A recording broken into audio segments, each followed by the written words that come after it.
سب سے پہلے ہم فزیکل انرجی کی بات کریں گے۔ فزیکل انرجی کا جو بیسک سورس ہے وہ خوراک ہے، غذا ہے۔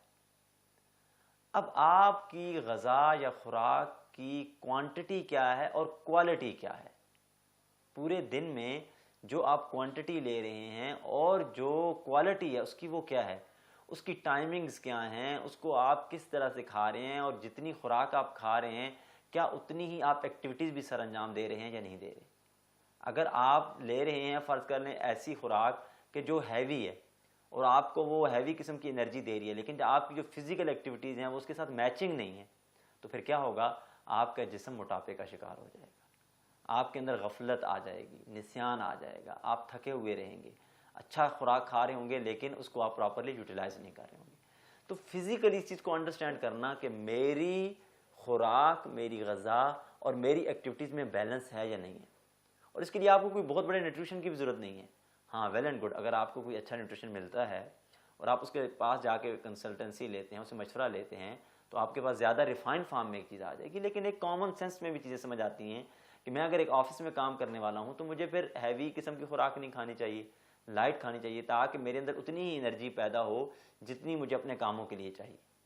لیکن اگر مجھے انرجی ایسی چاہیے کہ جس کے اندر مجھے بیٹھ کے ایکٹیویٹیز کرنی ہے، مینٹل ایکٹیویٹیز کرنی ہے، تو پھر میری اسی طرح کی جو ہے وہ خوراک جو ہے وہ ہونی چاہیے۔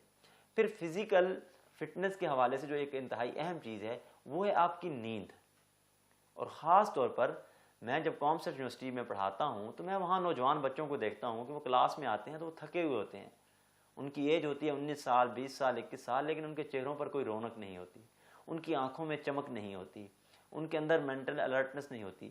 وہ جب چیئر پر بیٹھتے ہیں تو ایسے فیل ہوتا ہے کہ جیسے بالکل تھکے ہارے ہوئے یا کوئی 65 سال کا جو ہے وہ آدمی ہو۔ اصل وجہ کیا ہے؟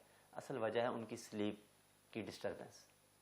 وہ رات کو 2 بجے سوتے ہیں، 3 بجے سوتے ہیں، 12 بجے سو رہے ہیں، کوئی ساری رات ہی نہیں سو رہا، کوئی جو ہے وہ صبح 4 بجے سو رہا ہے۔ اب اس سے کیا ہوگا؟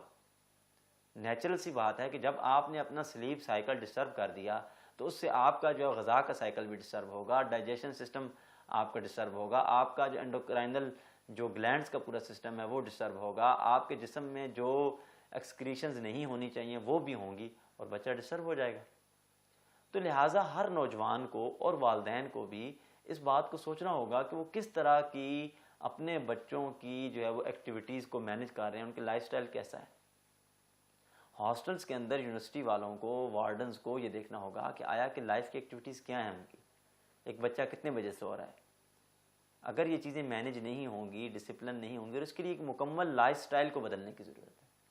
لیکن صرف اسی اگر سلیپ مینجمنٹ کو ہم انڈرسٹینڈ کر لیں اور ہمارے ہاں جو ایکٹیویٹیز ہیں وہ صبح سورج کے ساتھ شروع ہو جائیں اور سورج ڈوبنے کے ساتھ ختم ہو جائیں، تو لوڈ شیڈنگ کا ایک بہت بڑا مسئلہ ہے وہ حل ہو جائے گا۔ کیونکہ آپ کی جو انرجی کرائسس ہے اس کی اصل وجہ یہی ہے کہ جب آپ کی لائٹس ساری رات آپ کی مارکیٹس کھلی رہیں گی اور ہر وقت یہ ایکٹیویٹیز ہوں گی تو آٹومیٹیکلی آپ کی انرجی جو ہے وہ زیادہ ضائع ہوگی۔ جب انرجی ضائع ہوگی تو آٹومیٹیکلی آپ کو جو ہے وہ لاسز میں جانا پڑے گا۔ تو لہٰذا اپنی فزیکل انرجی بھی اسی ڈومین میں کام کرتی ہے، یعنی کہ اسی لیے کہا جاتا ہے early to bed early to rise, کہ اگر آپ جلدی سوئیں گے اور صبح جلدی اٹھیں گے تو آپ کی ایفیشنسی بڑھ جائے گی۔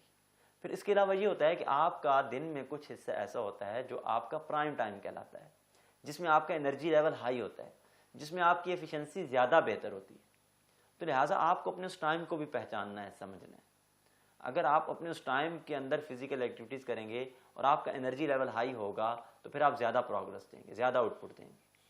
اور آپ کا اگر انرجی لیول صبح سے لے کے رات سونے تک جو ہے وہ ہائی رہے گا کہ رات 10 بجے بھی جو آپ ایکٹیویٹی کر رہے ہوں اس کے اندر بھی انرجی ہو۔ نارملی دیکھا گیا ہوتا کیا ہے کہ خاص طور پہ جو فیملی لائف ہے اس میں کہ جب ایک ہسبینڈ صبح جاب کرنے کے لیے جاتا ہے تو اس کا انرجی لیول ہائی ہوتا ہے، وہ سارا دن کام کرتا ہے، اب جیسے وہ گھر آتا ہے تو بالکل انرجی لیول لو ہوتا ہے، وہ اپنی بیوی کو، بچوں کو اس انرجی کے ساتھ ڈیل ہی نہیں کر پاتا۔ ٹائم تو وہ دے رہا ہے، 2 ڈھائی 3 گھنٹے وہ گھر میں گزار رہا ہے، لیکن انرجی لیول کیا ہے اس ٹائم کا؟ تو اس کو اپنا ذہن بنانا ہوگا کہ مجھے ایک کانسٹنٹ انرجی کے ساتھ چیزیں مینٹین کرنی ہیں، اور یہ تب ہوگا کہ جب وہ دن کو بھی تھوڑی دیر آرام کرے گا، کیلولا کرے گا، صبح وقت پہ اٹھے گا، عصر یا مغرب کے وقت کوشش کرے گا کہ اپنی ایکٹیویٹیز کو کلوز کر کے اور جو ہے وہ ایک لائف کی طرف چلا جائے، رات کو جلدی سوئے گا، لائف سٹائل کو ایزی کرے گا، یعنی کہ اپنے کھانے پینے کے انتظام کو بہتر کرے گا، تو اس سے اس کا فزیکل جو انرجی کا لیول ہے وہ ہائی ہو جائے گا۔ دوسرے نمبر پر ہے انٹلیکچوئل یا مینٹل بھی انتہائی امپورٹنٹ ہے کہ آپ کے جو ان کا بہت بڑا حصہ ہے وہ انٹلیکٹ سے تعلق رکھتا ہے، کیونکہ ریئل انرجی جو ہے وہ آپ کی اٹینشن کی انرجی ہے، توجہ کی انرجی ہے، فوکس کی انرجی ہے۔ جتنی زیادہ یہ آپ کی ہائی ہوگی، آپ کے اپنے باقی معاملات کے اوپر اتنا کنٹرول اچھا ہوگا۔ اس کو آپ تھنکنگ کی انرجی بھی کہہ سکتے ہیں، یعنی کہ جو بھی آپ اس کے لیے لفظ کہہ لیں، یعنی کہ وہ ایک انرجی ہے جو آپ کے اندر پائی جاتی ہے۔ اس انرجی کی مدد سے آپ زندگی میں اپنے بہت سے کام کرتے ہیں، اس انرجی کی وجہ سے آپ چیزوں کو جو ہے وہ آگے بڑھاتے ہیں۔ اب جو انٹلیکچوئل انرجی ہے اس کو بڑھانے کے سورسز کیا ہیں؟ جب آپ کوئی اچھی کتاب پڑھتے ہیں، کوئی اچھا آئیڈیا سنتے ہیں، کوئی اچھی فلسفی سنتے ہیں، کسی اچھے لوگوں میں اٹھتے بیٹھتے ہیں، تو آپ کو اس سے مینٹل انرجی ملتی ہے۔ لیکن یہ مینٹل انرجی آپ کب حاصل کریں گے؟ جب آپ کو اس بات کی اہمیت کا احساس ہوگا کہ آپ کو انٹلیکچوئل انرجی کی ضرورت ہے، ورنہ تو ہو سکتا ہے کہ کئی ماہ تک، کئی سال تک آپ کو کوئی کتاب پڑھنے کی ضرورت ہی نہ پڑے۔ کیوں؟ آپ تو انٹلیکچوئل زندگی کے مسافر ہی نہیں ہیں، آپ تو اپنے ذہن کو غذا دینے کو تیار ہی نہیں ہیں۔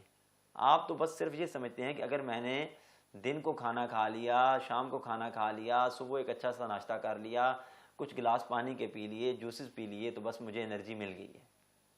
جب تک آپ کو یہ احساس نہیں ہوگا کہ آپ کو انٹلیکچوئل انرجی بھی چاہیے، آپ کو کچھ مطالعہ بھی چاہیے، کچھ اچھے دوست بھی چاہیے، کچھ اچھی سننے والی چیزیں بھی چاہیے جو آپ کے انٹلیکٹ کو انرجی دیں، جو آپ کو پاور دیں۔ جب تک آپ اپنے اس انٹلیکٹ کو پاور نہیں دیں گے تو آپ کی انٹلیکچوئل انرجی نہیں بڑھے گی۔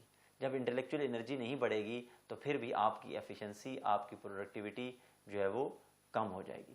اسی لیے کہا جاتا ہے کہ ہارڈ ورک سے زیادہ سمارٹ ورک میں بلیو کرنا چاہیے، کہ ہارڈ ورک بھی اچھی چیز ہے لیکن اصل بات کیا ہے؟ سمارٹ ورک، یعنی کہ انٹلیکچوئل انرجی کے ذریعے سے چیزوں کو کیا جائے۔ فزیکل انرجی کے حوالے سے دیکھا جائے تو ہاتھی ہم سے زیادہ انرجی رکھتا ہے، شیر ہم سے زیادہ انرجی رکھتا ہے، چیتا ہم سے زیادہ انرجی رکھتا ہے، مشینیں ہم سے زیادہ انرجی رکھتی ہیں، یعنی کہ وہ کئی گنا زیادہ مشینوں کی انرجی ہم سے۔ لیکن اگر ہم میں اور ان میں کوئی فرق ہے تو وہ کس کا ہے؟ انٹلیکچوئل انرجی کا۔ تو اپنی اس انٹلیکچوئل انرجی کو بھی انکریز کریں، اس کو انرجائز کریں، اور وہ ایکٹیویٹیز جو آپ کو انرجی دیتی ہوں، مختلف لوگوں کی مختلف ہو سکتی ہیں۔ آپ اپنے بارے میں بہتر سمجھتے ہوں گے کہ کون سی ایسی ایکٹیویٹی ہے جو آپ کو انٹلیکچولی انرجی دیتی ہے، تو آپ اس ذریعے سے اپنے آپ کو، اپنے انٹلیکٹ کو جو ہے وہ انرجی دیں۔ اور پھر اس بات کا بھی خیال رکھیں کہ ایسی کون سی چیزیں ہیں جو آپ کی انٹلیکچوئل انرجی کو جو ہے وہ ڈیکریز کر دیتی ہیں، کم کر دیتی ہیں۔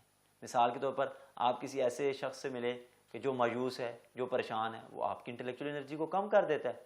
آپ تھوڑی دیر اس کے ساتھ بیٹھتے ہیں اور آپ کو فیل ہوتا ہے کہ واقعی دنیا میں تو صرف غم ہی غم ہے، دنیا میں تو پریشانیاں ہی پریشانیاں ہیں، اور آپ کی وہ ساری انٹلیکچوئل انرجی جو ہے وہ کیا کر دیتا ہے؟